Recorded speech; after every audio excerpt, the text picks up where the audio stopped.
శరీరాన్ని ఇచ్చిన దేవుడు దానికున్న న్యాయమైన ఆశలు తీర్చడా? దురాశలు తీర్చడు. కానీ విను, శరీరానికి అవసరమైన దురాశలను తీర్చడు. శరీరం కోరిన దురాశలు తీర్చడు, కానీ శరీరానికి అవసరమైన న్యాయమైన ప్రతి ఆశ తీరుస్తాడు ఆయన. న్యాయం అయితే తీరుస్తాడు. అది కూడా వాక్యమే చెప్పింది. అలసిన వాని ఆశను తృప్తిపరచెదను అన్నాడు. ఉందా లేదా? ఆ మాట తీసి పాటలో పెట్టింది. అలసిన నీ ఆశ ప్రభు తీర్చగా, చెదరిన నీ మది సరి చేయగా, లోకము శోకము నీలో తీసి నూతన క్రియలను జరిగించునుగా, ఇన్నాళ్ళ కడగళ్ళు తొలగించగా, ఇన్నేళ్ళ కన్నీళ్ళు తుడి చేయగా, యేసయ్య నిలిచాడు నీ తోడుగా, యేసయ్య నిలిచాడు నీ తోడుగా, నీ దుఃఖ దినములు సమాప్తమై ఉన్నవి, నీ బ్రతుకులో ముళ్ళు తొలగించబడి ఉన్నవి, ఇన్నాళ్ళ కడగళ్ళు తొలగించగా, ఇన్నేళ్ళ కన్నీళ్ళు తుడి చేయగా, యేసయ్య నిలిచాడు నీ తోడుగా, యేసయ్య నిలిచాడు నీ తోడుగా. దేవునికి మహిమ. నేత్రాశ, శరీరాశ, జీవపుడంబం తప్ప కాదా? ఎస్, మనం కోరుకుంటే తప్పు. దేవుడిస్తే ఓకే. అది అంశంలో ట్విస్ట్. అర్థమైందా? మనం కోరుకుంటే అంటాడు, ప్రతిదీ ఆయనే ఇస్తాడు. ఇప్పుడు ఫస్ట్ హెచ్చింపు అనగా జీవపుడంబం. నువ్వు పడితే అది జీవపుడంబం, అదే దేవుడు హెచ్చిస్తే ఆశీర్వాదం. కొట్టు ఏమన్నా? నువ్వు పరిగెత్తితే అది జీవపుడంబం, దేవుడు హెచ్చిస్తే దాని పేరేంటి? అది. నువ్వు ఆశించావనుకో, అది శరీరాశ, ఇది నీ దురాశ. న్యాయమైన నీ ప్రతి ఆశను ఆయన కనిపెట్టే ఉన్నాడు. నీకేం కావాలో తెలుసు. నీ కడుపు ఇచ్చినవాడు ఆ కడుపుకి అంత అన్నం పెట్టాలని తెలీదు, ఇంత దేహం ఇచ్చినవాడికి అంత వస్త్రం ఇవ్వాలని తెలీదు, నిలవ నీడ ఇవ్వాలని తెలీదు, దానికి ఉన్న ఇతర బాధ్యతలు నెరవేర్చాలని తెలీదు. న్యాయమైన ప్రతి ఆశ. నీ పిల్లలు బాగుండాలని నువ్వు కోరుకున్నావు, న్యాయం తప్పకుండా తీరుస్తాడు. నీ పిల్లలు అనేక మందికి హెల్ప్ చేసేవాళ్ళుగా ఉండాలనుకో, ఓకే. న్యాయంగా నువ్వు ఏదేది ఆశించావో అవన్నీ అట్లా పెట్టుకుంటాడు మనసులో. నేను చెప్పేది నిజం. నీ ఆశల్ని కొట్టేయడు, మనసులో పెట్టుకుంటాడు. మళ్ళీ ఏం పట్టించుకున్నట్టే ఉంటాడు. అసలు ఏంటి పిచ్చి పిచ్చి ఆశలు ఏంది పెట్టుకున్నా కుదరదు పో అన్నట్టుగా ఉంటాడు. కానీ ఒకటొకటి నెరవేర్చి నీ ముందుకు తీసుకొచ్చినప్పుడు కూర్చొని ఏడవటమే, నువ్వు ఇక కూర్చొని ఏడవటమే. ఎందుకంటే నీ అంతరంగంలో నువ్వు అనుకున్న ఆలోచనలని ఆయన గుర్తుపట్టి నెరవేర్చినప్పుడు నీకు ఆశ్చర్యమును దుఃఖం వస్తాయి. దుఃఖం అంటే ఆనందంతో కూడా ఒక్కోసారి ఏడుపు వచ్చింది కదా. ఆనందంతో కూడా ఒక్కోసారి ఏడుపు వచ్చింది. నేను ఒకసారి ఒక వీడియో చూశాను. దాదాపు 2 సంవత్సరాల తర్వాత కొడుకు తల్లి దగ్గరికి వచ్చాడు. 2 ఏళ్ల తర్వాత వేరే దేశం నుండి వచ్చేటప్పుడు వాడు చెప్పకుండా వచ్చాడు. నేను వస్తున్నాను ఇట్లా ఏం చెప్పలా, సైలెంట్గా బయలుదేరి వచ్చేసి వాళ్ళ అమ్మ వెనకాల వెళ్ళి అలాగ పట్టేసుకున్నాడు వాళ్ళ అమ్మని. అమ్మా అని ఇటు తిరిగి ఇంకా కేకలేదు, వేసి కేకలేసి ఏడుతుంది. మాట్లాడలా, ఏడుతుంది. చాలాసేపు ఏడ్చింది. ఎందుకు ఏడుతున్నావు? ఏం కాదు, వచ్చాను కదా నేను వచ్చాను కదా అంటే కూర్చొని ఏడుస్తూ ఉంది. ఆ ఏడుపు ఎందుకో తెలుసా? 2 సంవత్సరాల్లో నిరీక్షించిన కొడుకు కళ్ళ ముందు కనపడి, అది కూడా చెప్పకుండా సడన్గా వచ్చేసరికి ఆనందం పీక్ స్టేజ్కి వెళ్ళిపోయింది. ఆనందం పీక్ స్టేజ్కి వెళ్ళినప్పుడు ఏడిపోయి వచ్చింది. అందుకు చెప్పా, నీ ఆశల్ని గుర్తిస్తాడు ఆయన. దేహాన్ని ఇచ్చిన దేవుడు దేహానికి కొన్ని ఆశలు ఉన్నాయి, అందులో న్యాయమైన ఆశలు కొన్ని ఉన్నాయి. కనిపెట్టే ఉన్నాడు ఆయన. తొందరపడకూడదు మనం. ఆదాం దగ్గర నుంచి హవ్వ దగ్గర నుంచి మనకు వచ్చిన వ్యవహారం మిగిలిన లక్షణాలు ఏమో కానీ ఈ దరిద్రం మాత్రం బాగా వచ్చింది. ఏంటంటే దడ ఆయాసం, దేవుడిచ్చిందా కాగం. స్తోత్రం, హల్లెలూయా. తపన, పోయా పోయా పోయా పోనే పోయే అనుకుంటూ పరిగెత్తుంటాడు. ఆయన అంటాడు, వెయిట్ వెయిట్ వెయిట్, అరే ఎందుకంత దడపడదు, ఆగాలి. లేదు ప్రభు అంతా అయిపోయింది ప్రభు. ఎవడు చెప్పాడు అయిపోయిందని? నేను చెప్పలేదుగా. అయిపోయింది కదా, ఇప్పుడే స్టార్ట్, అసలు ఇంకా స్టార్టే కాల అంటాడు. నిజం, రైట్. నీ శరీరాన్ని ఇచ్చిన దేవుడు దాని ఆశలు న్యాయమైన ప్రతిదీ తీరుస్తాడు. నేత్రాశ అన్నాను. నువ్వు నేత్రాలతో చూసిందల్లా కావాలనుకుంటే అది నేత్రాశ. సమయం వచ్చినప్పుడు దేవుడే అంటాడు చూడవయ్యా అని. దేవుడు చెబితే ఆశీర్వాదం అది. ఇక్కడ అది మెలిక. అబ్రహామా, నీవు నీ కనులెత్తి చూడు, తూర్పు తట్టునకు, దక్షిణ తట్టునకు, ఉత్తర తట్టునకు, పడమటి తట్టునకు నీ కనులెత్తి చూడు, నీవు చూచుచున్న ఈ దేశం అంతటిని నీకు ఇస్తాను అంటాడు ఆయన. మనకేమో నేత్రాశ వద్దంటాడు. మనకేం చెబుతున్నాడు? నేత్రాశ. ఎస్, దేవుడు చెప్పకుండా మనం చూసి కావాలనుకుంటే అది నేత్రాశ. తగిన సమయం ఆసన్నమైనప్పుడు దేవుడే చూడు అంటాడు. అప్పుడు నువ్వు చూసిన దాన్ని నీకు అందేటట్టు చేస్తాడు ఆయన. మనం కోరితే కేసు, దేవుడిస్తే అది. మనం కోరితే అగచాట్లకి, దేవుడిస్తే ఆచితూచి ఆలోచించి ఏది క్షేమమో. ఇప్పుడు నేత్రాశ, శరీరాశ, జీవపుటము తప్ప కాదా? మరి ఈ 3 భక్తులకు ఆయన ఇచ్చినట్టు కనపడుతుంది కదా. మరి కొన్నిసార్లు కొంతమంది శరీర సంబంధమైన సంతానం విషయంలో ఆశించారు, దేవుడు బ్లెస్ చేశాడు. శరీరానికి కావాల్సిన అవసరత విషయంలో అడిగారు, దేవుడు ఇచ్చాడు. దేవుడిస్తే ఆశీర్వాదం. మనం తొందరపడి పరిగెత్తితే పాపం. అందుకే అన్నాడు, నీ దేహానికి కావాల్సినవి ఏంటో నాకు తెలుసు. మత్తయి సువార్త 6వ అధ్యాయం. అల్ప విశ్వాసులారా, అన్యజనుల్లాగా దిగులేసుకుంటారా? నాకు అది లేదు, నాకు ఇది లేదని. విశ్వాసవి గదు నువ్వు, నేను లేనా? అయిపోయిందా నీ లైఫ్? అయిపోయిందా? ఎవడు చెప్పాడు నీకు లైఫ్ అయిపోయిందని? ఎందుకు అనుకుంటున్నావు అట్లా? చింతపడ్డదు. నీ దేహానికి ఏం కావాలో నాకు తెలుసు, నేను ఇస్తా.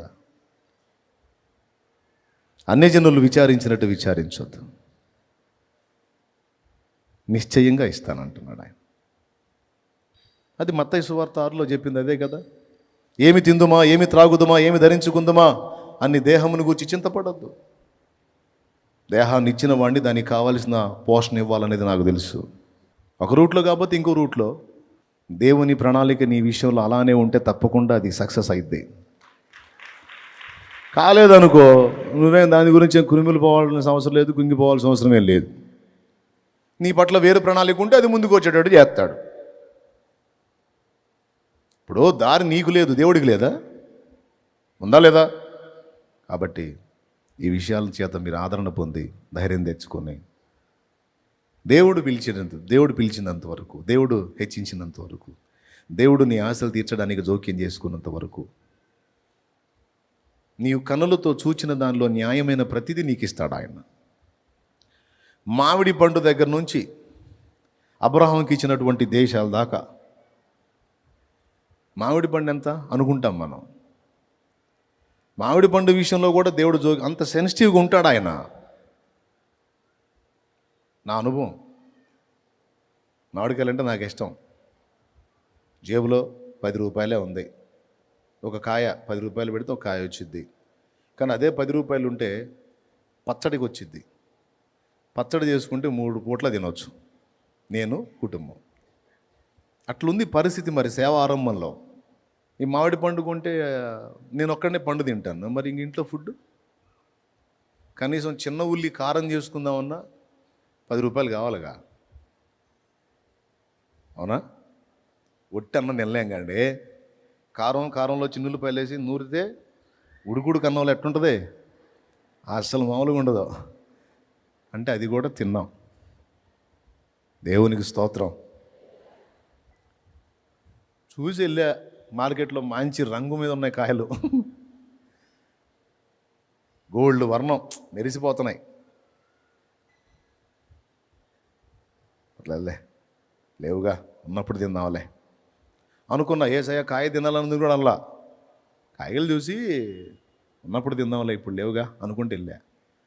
అదే రోజు సాయంత్రం 4:30-5 గంటలకి 5-6 కాయలు, నేను చూసిన సైజు ఇంత సైజు, నాకు దేవుడు పంపించిన కాయల సైజు ఇంత ఉంటుంది ఒక్కొక్క కాయ.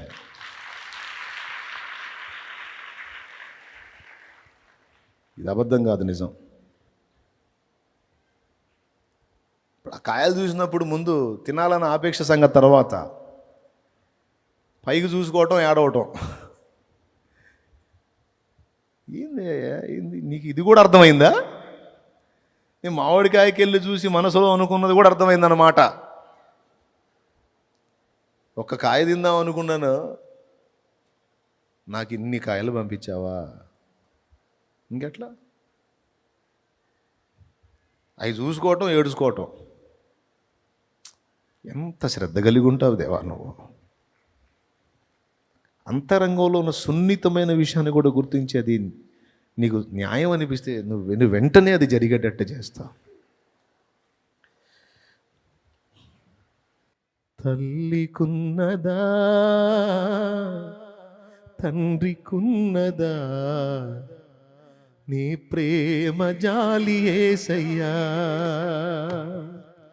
అన్నదమ్ములకైనా కన్న బిడ్డలకైనా నీ ప్రేమ లేదు యేసయ్యా. తల్లికున్నదా తండ్రికున్నదా నీ ప్రేమ జాలి యేసయ్యా,